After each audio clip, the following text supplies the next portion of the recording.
మధ్యప్రదేశ్లోని నీముచ్ జిల్లా రణ్పూర్ గ్రామంలో అంగన్వాడీ వంట మనిషి చూపిన సాహసం తెగువ అసామాన్యం. అంగన్వాడీ కేంద్రం ఆవరణలో 20 మంది చిన్నారులు ఆడుకుంటూ ఉండగా ఒక్కసారిగా తేనెటీగల దండు వారిపై దాడి చేసింది. ప్రమాదాన్ని గమనించిన వంట మనిషి కంచన్బాయ్ అలర్ట్ అయి తన ప్రాణాలను లెక్క చేయకుండా చిన్నారులను కాపాడేందుకు సాహసించింది. అక్కడున్న టార్పాలిన్ షీట్లు చాపలను తీసుకుని ప్రతి చిన్నారిపై కప్పి వారిని గది లోపలికి పంపించింది. ఇంతలో కంచన్బాయ్పై వందలాది తేనెటీగలు దాడి చేశాయి. ఒళ్లంతా తేనెటీగలు కుడుతున్నా పిల్లలందరినీ సురక్షితంగా గది లోపలికి తరలించే వరకు ఆమె అక్కడి నుంచి కదల్లేదు. తీవ్రంగా గాయపడి స్పృహ తప్పిన ఆమెను గ్రామస్తులు, పోలీసులు వెంటనే కమ్యూనిటీ హెల్త్ సెంటర్కు తరలించారు.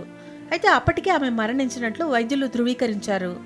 ఆమె శరీరంపై ఉన్న లెక్కలేనన్ని తేనెటీగల కాట్లు ఆమె ప్రాణ త్యాగానికి మౌన సాక్షులుగా నిలిచాయి. కంచన్బాయ్ తన కుటుంబానికి ఏకైక ఆధారం. ఆమె భర్త శివలాల్ పక్షవాతంతో మంచానికే పరిమితమయ్యారు. ఆమెకు ఒక కుమారుడు, 2 కుమార్తెలు ఉన్నారు.